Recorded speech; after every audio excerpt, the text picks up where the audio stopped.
ನಮಸ್ಕಾರ ಮಕ್ಕಳೇ, ಇದು ಗಣಿತ ಪ್ರಕಾಶ ಭಾಗ 1 7ನೇ ತರಗತಿ ಕನ್ನಡ ಮಾಧ್ಯಮ ಅಧ್ಯಾಯ 1 ನಮ್ಮ ಸುತ್ತಲಿನ ದೊಡ್ಡ ಸಂಖ್ಯೆಗಳು ಪಾಠದಲ್ಲಿ ಈ ದಿನ ನಾವು 20ನೇ ಪುಟದಲ್ಲಿರುವ ಕಂಡುಹಿಡಿಯಿರಿ ಲೆಕ್ಕಗಳಲ್ಲಿ ನಾವು 21ನೇ ಪುಟಕ್ಕೆ ಬರೋಣ. 7ನೇ ಲೆಕ್ಕ ಓದೋಣ. ಒಂದು ಕ್ಯಾಲ್ಕುಲೇಟರ್ನಲ್ಲಿ +10,000 ಮತ್ತು +100ರ ಗುಂಡಿಗಳು ಮಾತ್ರ ಇವೆ. ಮುಂದಿನ ಸಂಖ್ಯೆಗಳನ್ನು ಸೂಚಿಸಲು ಎಷ್ಟು ಬಾರಿ ಗುಂಡಿಗಳನ್ನು ಒತ್ತಬೇಕು ಎಂಬುದಕ್ಕೆ ಒಂದು ಬೀಜೋಕ್ತಿಯನ್ನ ಬರೆಯಿರಿ.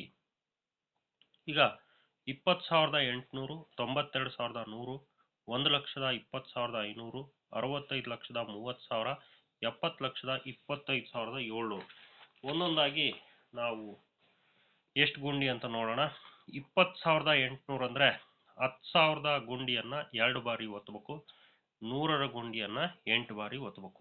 10,000 ಗುಂಡಿ 2 ಸಾತಿ, 100ರ ಗುಂಡಿ 8 ಸತಿ.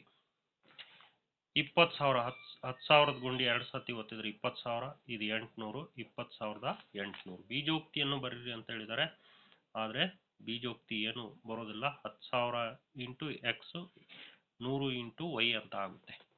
ನೆಕ್ಸ್ಟ್ 92,100 ಅಂದರೆ 10,000 ಗುಂಡಿಯನ್ನು 9 ಬಾರಿ ಒತ್ತಿದ್ರೆ 90,000 ಬರುತ್ತೆ. ಆಮೇಲೆ ಯಾವುದು 100ರ ಗುಂಡಿಯನ್ನು 21 ಸಾರಿ ಒತ್ತಿದ್ರೆ 2,100 ಆಗುತ್ತೆ, 92,100.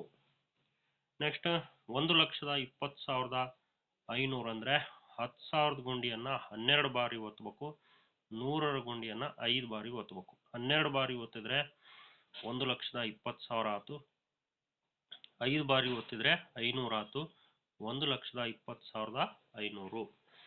ನೆಕ್ಸ್ಟ್ 65,30,000 10,000 ಗುಂಡಿಯನ್ನು 65 ಅಂದರೆ 653 ಬಾರಿ ಒತ್ತಬೇಕು.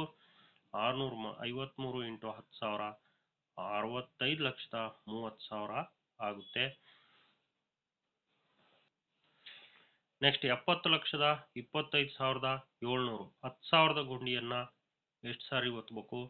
702 ಸಾತಿ ಒತ್ತಬೇಕು. 10,000 ಸ್ಥಾನ ಸೇರಿಸ್ಕೊಂಡು ಹಿಂದಿನ ಸಂಖ್ಯೆಗಳೆಲ್ಲ ಸೇರಿ 702 ಬಾರಿ. 100ರ ಗುಂಡಿಯನ್ನು ಅಂದ್ರೆ 100 ಸ್ಥಾನದಿಂದ ಹಿಂದಕ್ಕೆ 5 ತಗೋಬೇಕು. 57 ಬಾರಿ ಒತ್ತಬೇಕು. 702 ಸಾರಿ 10,000 ಒತ್ತಿದ್ರೆ 70,20,000 ಆಯ್ತು. 57 ಬಾರಿ 100 ಒತ್ತಿದ್ರೆ 5,700 ಆಯ್ತು. ಕೂಡಿಸಿದ್ರೆ 70,25,700. 8ನೇ ಪ್ರಶ್ನೆ, ಎಷ್ಟು ಲಕ್ಷಗಳು ಸೇರಿದರೆ 1 ಬಿಲಿಯನ್ ಆಗುತ್ತದೆ? 1 ಬಿಲಿಯನ್ ಸಂಖ್ಯೆಯನ್ನು ಬರ್ಕೊಳ್ಳೋಣ. ಬಿಡಿ 10, 100, 1000, 10,000, 100,000, ಮಿಲಿಯನ್, 10 ಮಿಲಿಯನ್, 100 ಮಿಲಿಯನ್, ಬಿಲಿಯನ್. ಇದು ಅಮೆರಿಕಾ ಪದ್ಧತಿಯಲ್ಲಿ ಬಿಲಿಯನ್ ಪದ್ಧತಿಯಲ್ಲಿ ಒಂದು ಸಂಖ್ಯೆ ಬರೆದ್ವಿ. 1 ಬಿಲಿಯನ್ ಇದು. 1 ಬಿಲಿಯನ್ಗೆ 9 ಸೊನ್ನೆಗಳಿದಾವೆ. ಈಗ ಇದರಲ್ಲಿ 1 ಬಿಲಿಯನ್ನಲ್ಲಿ ಎಷ್ಟು ಲಕ್ಷಗಳು ಸೇರಿದರೆ 1 ಬಿಲಿಯನ್ ಆಗುತ್ತೆ ಅಂತ. ಈಗ ಬಿಡಿ 10, 100, 1000, 10,000, ಲಕ್ಷ. ಇಲ್ಲಿಂದ ಇಲ್ಲಿಗೆ ಎಷ್ಟು ಲಕ್ಷ ಆಗುತ್ತೆ ನೋಡ್ರಿ. ಇಲ್ಲಿಂದ ಇಲ್ಲಿಗೆ ಎಷ್ಟು ಲಕ್ಷ? 10,000 ಲಕ್ಷ. ಅಂದರೆ 1 ಬಿಲಿಯನ್ ಆಗಲು 10,000 ಲಕ್ಷಗಳು ಸೇರಬೇಕು. ನೆಕ್ಸ್ಟ್ 9ನೇ ಪ್ರಶ್ನೆ, 1ರಿಂದ 9ರವರೆಗೆ ಸಂಖ್ಯೆಗಳಿರುವ 2 ಸೆಟ್ ಕಾರ್ಡ್ಗಳನ್ನು ನಿಮಗೆ ನೀಡಲಾಗಿದೆ. ಸಾಧ್ಯವಾದ ಅತಿ ದೊಡ್ಡ ಮೊತ್ತ ಬಿ. ಫಲಿತ ಸಂಖ್ಯೆಗಳ ವ್ಯತ್ಯಾಸ ಅತಿ ಕನಿಷ್ಠ ಸಂಖ್ಯೆಯಾಗಿರುವಂತೆ ಮುಂದೆ ನೀಡಿರುವ ಪ್ರತಿ ಬಾಕ್ಸ್ನಲ್ಲಿ ಒಂದೊಂದು ಕಾರ್ಡ್ ಇರಿಸಿ. ಈಗ 1ರಿಂದ 9ರವರೆಗೆ ಎರಡು ಸೆಟ್ ಕೊಟ್ಟಿದ್ದಾರೆ. ಅಂದರೆ 9 ಅನ್ನೋದು 2 ಕಾರ್ಡ್ ಇರುತ್ತೆ. ಆಮೇಲೆ ಸೆಟ್ ಕಾರ್ಡ್ ಅಂತಾರೆ, 2 ಸೆಟ್ ಕಾರ್ಡ್ಗಳು. 8 ಅನ್ನೋವು 2 ಕಾರ್ಡ್ ಇರ್ತವೆ. 7 ಅನ್ನೋವು 2 ಕಾರ್ಡ್ ಇರ್ತವೆ. ಈಗ ಮೊತ್ತ ಜಾಸ್ತಿ ಬರಬೇಕು, ಅತಿ ದೊಡ್ಡ ಮೊತ್ತ ಬರ್ಬೇಕಂದ್ರೆ ಅಲ್ಲಿ ನಾವು ಖಾಲಿ ಬಾಕ್ಸ್ನಾಗೆ ಫಸ್ಟಿಗೆ 2 9 ಹಾಕೋಣ. ನೆಕ್ಸ್ಟ್ 8 ಹಾಕಿ ಕೆಳಗೆ 8 ಹಾಕೋಣ. 8 ಇಲ್ಲಿಗೆ ಹಾಕಿಬಿಟ್ರೆ ಇಲ್ಲಿ 7 ಹಾಕಬೇಕಾಗುತ್ತೆ. ಇದು ಸಣ್ಣದಾಗುತ್ತೆ, ಅಂದರೆ ನಮಗೆ ಮೊತ್ತ ಕಡಿಮೆ ಸಿಗುತ್ತೆ. ಹಾಗಾಗಿ 9 9 8 7 6 5 4 ಕೆಳಗೆ 8 7 6 5 4 2 ಇರ್ತಾವಲ್ಲಿ. ಇವು 2 ಸೆಟ್ ಕೊಟ್ಟಿದ್ದಾರೆ, 2 ಇರ್ತವೆ. ಕೂಡೋದು 4 4 8 5 5 10 ದಶಕ 1 6 6 12 1 13 ದಶಕ 1 14 1 15 ದಶಕ 1 16 1 17 ದಶಕ 1 9 1 10 ದಶಕ 1 9 1 10 10 ಮಿಲಿಯನ್ 75,308 ಅತಿ ಹೆಚ್ಚು ಮೊತ್ತ. ಈಗ ಅವೇ ನಾವು 1 ರಿಂದ 9 ಕಾರ್ಡ್ಗಳನ್ನು ಇದು ವ್ಯತ್ಯಾಸ ಕಡಿಮೆ ಬರಬೇಕು. ಅಂದರೆ ಕಡಿಮೆ ಬರ್ಬೇಕಂದ್ರೆ ನಾವು 0 ತಗೊಳಕ್ಕೆ ಬರೋದಿಲ್ಲ. ನಾವೇನು ಮಾಡಬೇಕು, 1 ತಾಂಡ್ವಿ. 0 ಆ ಕಾರ್ಡ್ನಲ್ಲಿ ಇಲ್ಲ, 1 ರಿಂದ 9 ಅಷ್ಟೇ ಕಾರ್ಡ್ಗಳು ಕೊಟ್ಟಿರೋದು. ಹಂಗಾಗಿ ಈಗ ಫಸ್ಟಿಗೆ 1 1 ಬರೆದ್ವಿ, ಸಣ್ಣ ಸಂಖ್ಯೆ ಬರಬೇಕು. ಆಮೇಲೆ 2 2 ಬರೆದ್ವಿ, 3 3 4 4 ಬರೆದ್ವಿ. ನೆಕ್ಸ್ಟ್ 9 9 ಕಾರ್ಡ್ ತಗೊಂಡ್ವಿ, ಯಾಕಂದರೆ ವ್ಯತ್ಯಾಸ ಅದು ಕಡಿಮೆ ಬರ್ಬೇಕು. ಅಂದರೆ ಈ ಸಂಖ್ಯೆಯಲ್ಲಿ ಜಾಸ್ತಿ ಸಂಖ್ಯೆಯನ್ನು ಕಳೆಯೋಣ. 9 9 8 8 7 7 ಬರ್ಕೊಂಡು ಕಳೆದ್ರೆ 1,22,447 ಬರುತ್ತೆ. 10ನೇ ಪ್ರಶ್ನೆ, ನಿಮಗೆ ಕೆಲವು ಸಂಖ್ಯಾ ಕಾರ್ಡ್ಗಳನ್ನು ನೀಡಲಾಗಿದೆ. 4,000, 13,000, 300, 70,000, 1,50,000, 25. ಈ ಕಾರ್ಡ್ಗಳನ್ನು ಬಳಸಿ ಮುಂದೆ ನೀಡಿರುವ ಸಂಖ್ಯೆಗಳಿಗೆ ಸಾಧ್ಯವಾದಷ್ಟು ಸಮೀಪದ ಸಂಖ್ಯೆಗಳನ್ನು ಪಡೆಯಿರಿ. ಇದಕ್ಕಾಗಿ ನೀವು ಯಾವುದೇ ಗಣಿತದ ಮೂಲಕ್ರಿಯೆಗಳನ್ನು ಬಳಸಬಹುದು. ನಿರ್ದಿಷ್ಟ ಸಂಖ್ಯೆಯನ್ನು ಮಾಡಲು ಪ್ರತಿ ಕಾರ್ಡನ್ನು 1 ಬಾರಿ ಮಾತ್ರ ಉಪಯೋಗಿಸಬೇಕು. ಉದಾಹರಣೆಗೆ 1 ಮಾಡಿದರೆ 1,10,000ಕ್ಕೆ 1,13,000 ಅಂದರೆ 10ರದ ಸಂಖ್ಯೆ ಮಾಡಿದರೆ ಹೆಂಗೆ, 4,000 ಕಾರ್ಡ್ ತಗೊಂಡಿದ್ದಾರೆ ಇಂಟು 20 ಕಾರ್ಡ್ಗೆ 5 ಕಾರ್ಡ್ ಭಾಗಿಸಿದ್ದಾರೆ. ನೆಕ್ಸ್ಟ್ 13,000 ಕೂಡಿದ್ದಾರೆ. ಈಗ 25 25 25 4 ನೋಡಿರಿ, ಹೌದು ಇದು ಪ್ಲಸ್, ಇದು 25 4 25 4 100 ಆಗುತ್ತೆ. ಅಲ್ಲಿಗೆ 1,00,000 ಒಂದು 13,000 1,13,000 ಆಯಿತು.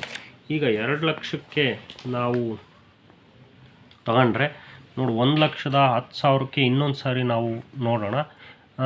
70,000ವನ್ನು ಬರ್ಕೊಂಡ್ವಿ, ಪ್ಲಸ್ 4,000 ಇಂಟು 5 ಬರ್ಕೊಂಡ್ವಿ, ಪ್ಲಸ್ 13,000 ಪ್ಲಸ್ 300 ಪ್ಲಸ್ 20. ಒಂದೊಂದು ಕಾರ್ಡನ್ನು ಒಂದೊಂದು ಸಾರಿ ಮಾತ್ರ ಬಳಸ್ಬೋದು.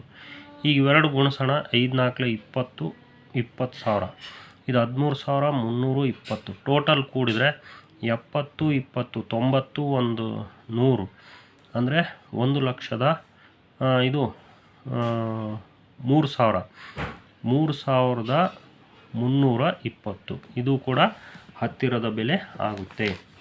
ಈಗ 2,00,000ಕ್ಕೆ 1,50,000 ಒಂದು ಕಾರ್ಡ್ ತೊಗೊಂಡ್ವಿ, ಅದಕ್ಕೆ 70,000 ಕೂಡಿದ್ವಿ, 2,20,000 ಆಯಿತು.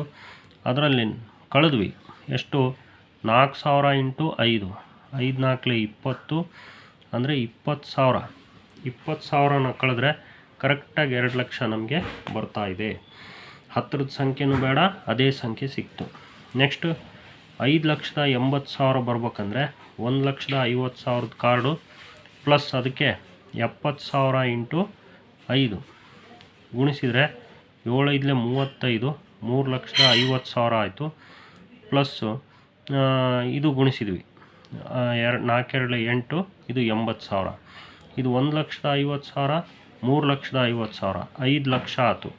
5,00,000 ಒಂದು 80,000 5,80,000 ಸಮ ಬಂತು. ನೆಕ್ಸ್ಟ್ ಡಿ 12,45,000 ಇದೆ. ಅದಕ್ಕೆ 70,000ದ್ದು ಒಂದು ಕಾರ್ಡು 20 ಕಾರ್ಡು ಗುಣಿಸಿದ್ವಿ, 7 2 14 1,00,000 ಅಲ್ಲ ಎಷ್ಟಾಯ್ತು, 14,00,000 ಆಯಿತು. ಕರೆಕ್ಟಾ? ಹೌದು, 14,00,000 ಆಯಿತು. ಈಗ ನಮಗೆ ಬೇಕಾಗಿರೋದು 12,00,000. ಅದಕ್ಕೆ ಮೈನಸ್ ಕಳಿತಿದ್ದೀವಿ. 1,50,000 ಮೈನಸ್ 5, ಇನ್ನೊಂದು 5 ಕಳೀತಾ ಇದ್ದೀವಿ. ಅಲ್ಲಿಗೆ 1,40,000ದಾಗೆ 1,50,000 ಅಲ್ಲ 14,00,000ದಾಗೆ 1,50,000 ಕಳೆದ್ರೆ 12,50,000 ಆಯಿತು.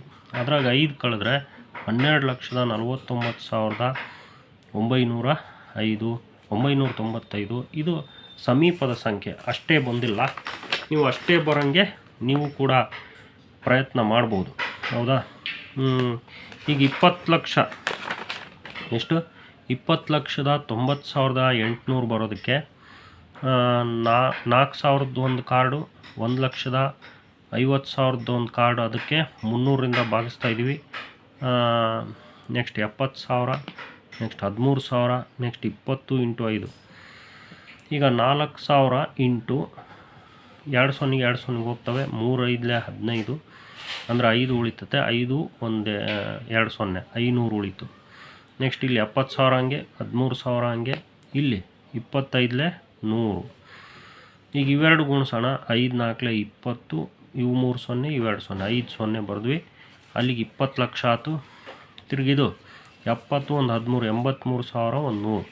ಟೋಟಲ್ ಕೂಡಿದ್ರೆ 20,83,100. ಇದಕ್ಕೆ ಹತ್ತಿರ ಇದೆ. 20,90,000ಕ್ಕೆ 20,93,000 ಹತ್ತಿರದ ಸಂಖ್ಯೆ ಆಗಿದೆ. ಮುಂದಿನ ವಿಡಿಯೋದಲ್ಲಿ ಏಕತಾ ಪ್ರತಿಮೆಯ ಹತ್ತಿರವನ್ನು ಕಂಡುಹಿಡಿಯೋಣ ಮಕ್ಕಳೇ. ಇಲ್ಲಿಗೆ ನಮ್ಮ ಒಂದು ಈ ಒಂದು ಎಷ್ಟನೇ ಲೆಕ್ಕ ಇದು 10ನೇ ಲೆಕ್ಕ ಮುಗೀತು. ಮುಂದಿನ ವಿಡಿಯೋದಲ್ಲಿ 11ನೇ ಲೆಕ್ಕ ಮಾಡೋಣ ಮಕ್ಕಳೇ. ನಿಮ್ಗೆ ಹೇಗೆ ಅನ್ನಿಸ್ತಾ ಇದೆ ಕಾಮೆಂಟ್ ಮಾಡಿ ಮಕ್ಕಳೇ.